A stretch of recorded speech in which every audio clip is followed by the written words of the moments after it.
In this video, I'm going to concentrate on Ritornello 2 and episode 2. Ritornello 2 is bars 137 to 156. That's a very short statement with just the opening and the closing ideas from the Ritornello 1. So we're going to look at that. And I'm also going to discuss episode 2, bars 157 to 208.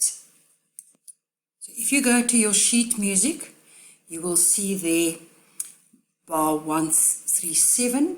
Last time we discussed how the music modulated to E minor, okay, and we looked at that cadence with the B7 chord moving to 137. So the Ritornello will start at bar 137, and it's a very short one because it ends bar 156. This statement is considerably shorter with just the opening and the closing ideas from Ritornello 1. Now in the relative minor. So the relative minor of G major is E minor. There I see the opening idea. Okay, just look at where I point. If you go back to your beginning, you will see that opening statement. The solo violin plays the inverted dominant pedal in bar 139 to 143. So I go there I see the B, the inverted dominant pedal. And in bar 140 to 143, the viola has the bass line with the harpsichord.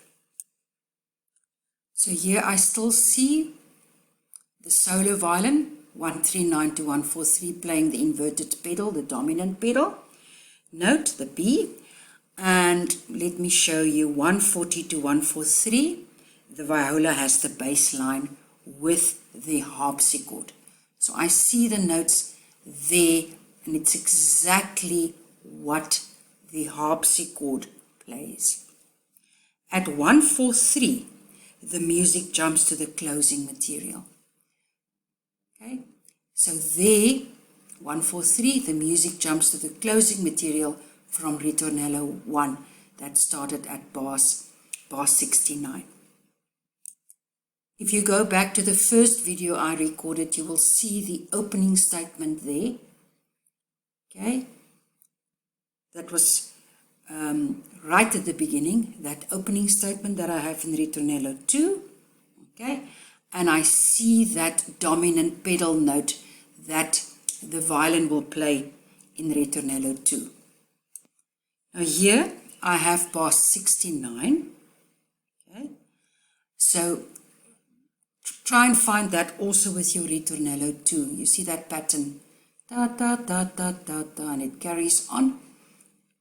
Okay, so I've got that rising sequence there, and look at that pattern, because that is the pattern that I will have in the closing material of Ritornello 2.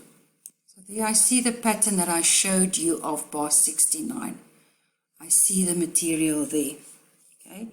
The cadential bars include the hemiola pattern and the Neapolitan chord at bar 155. So let's go to bar 155. I've circled that Neapolitan chord for you there. I'm still in E minor, so my chord is on the lowered second note. So it's not an F sharp, it's an F, F, A, C.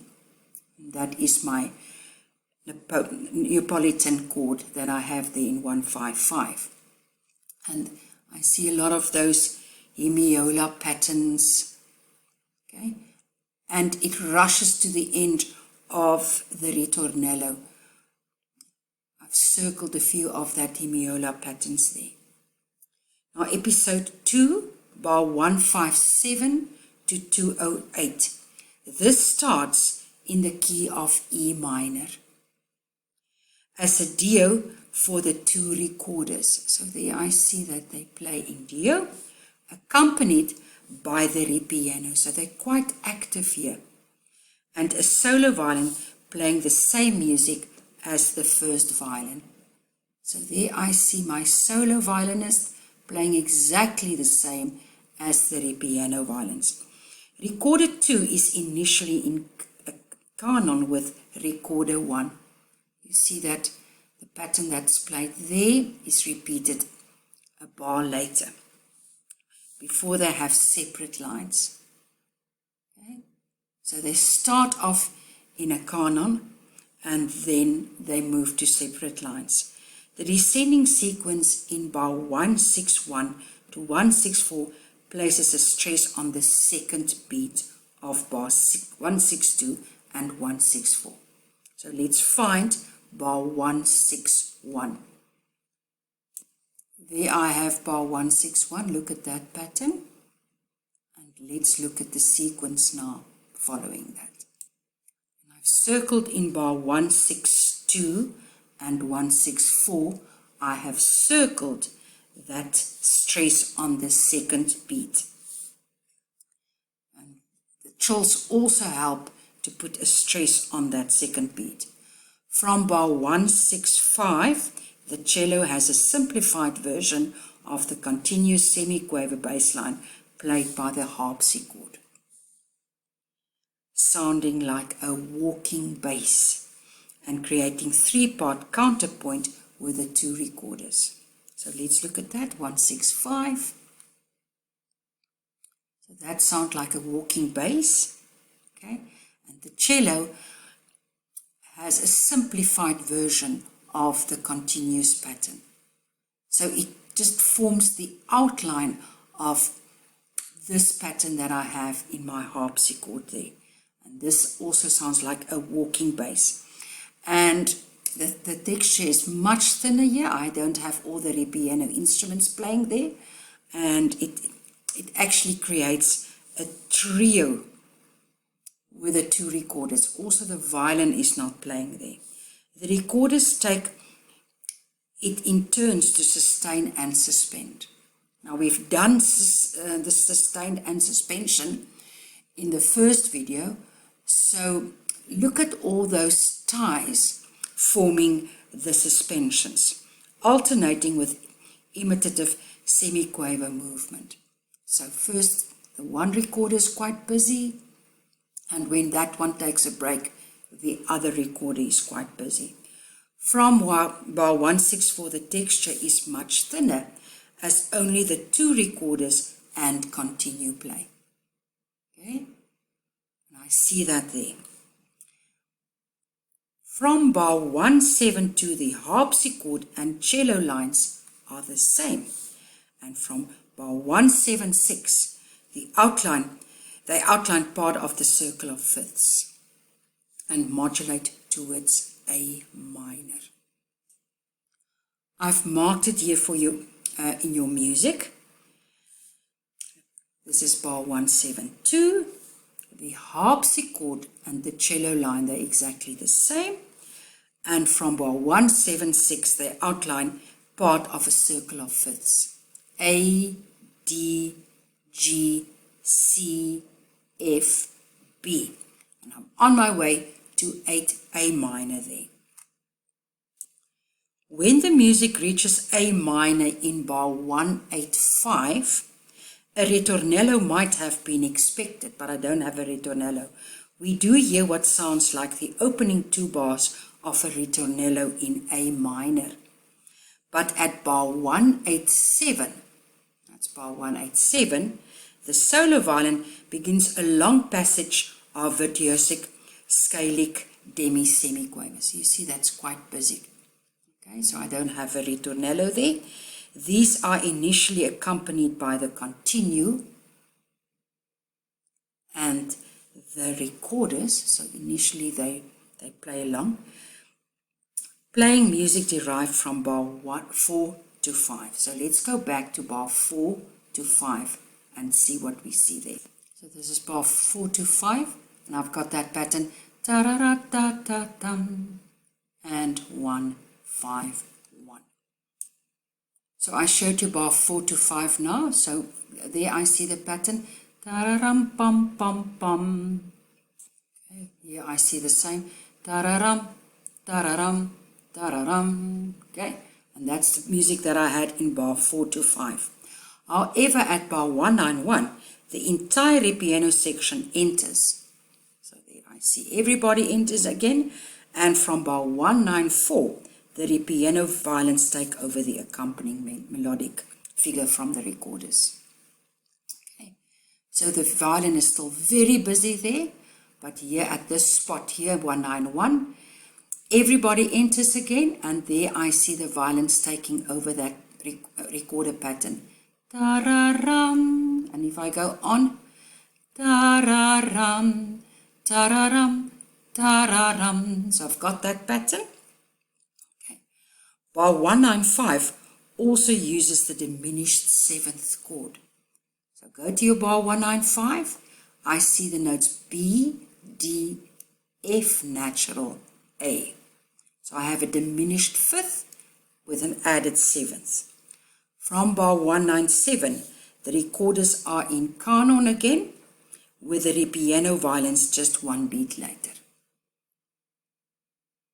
And I've showed you the recorders how they are in one beat later till the end of the episode. Okay.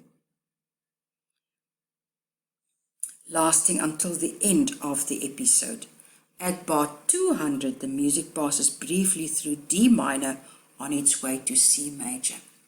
So this is bar 200, goes to D minor with a C sharp on its way to C major at bar 203. Okay. I think you must go through this video quite a few times and mark everything in on your sheet music, because it's quite difficult to do this with a video and you don't have me in the class. So go through this quite a few times and we will discuss it when I see you. Now let's listen to the music that we have studied thus far.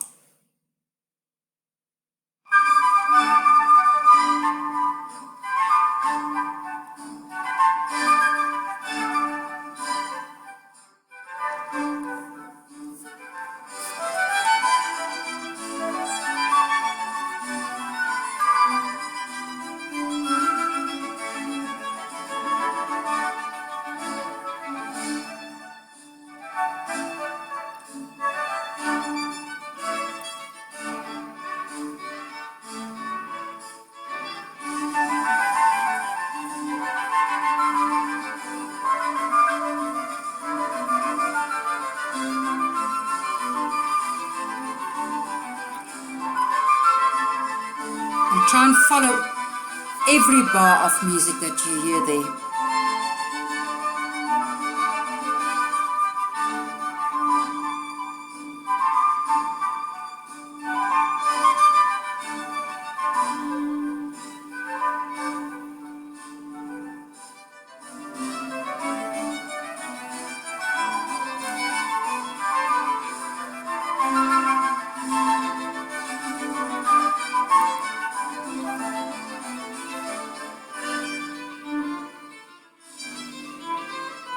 That's episode 1.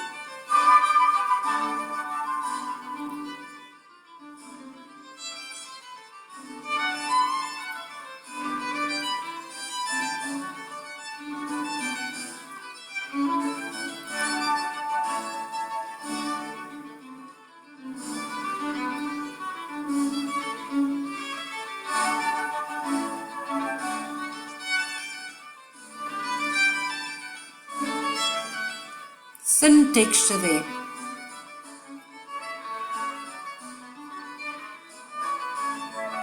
Recorders enter again.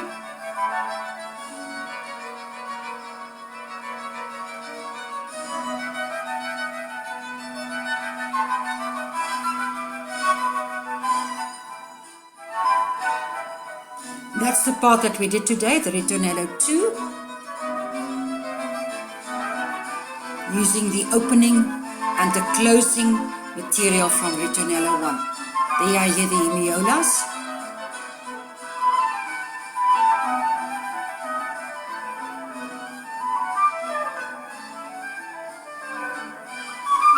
Episode 2 busy now.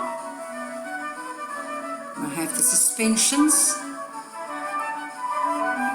the walking bass, then the cello.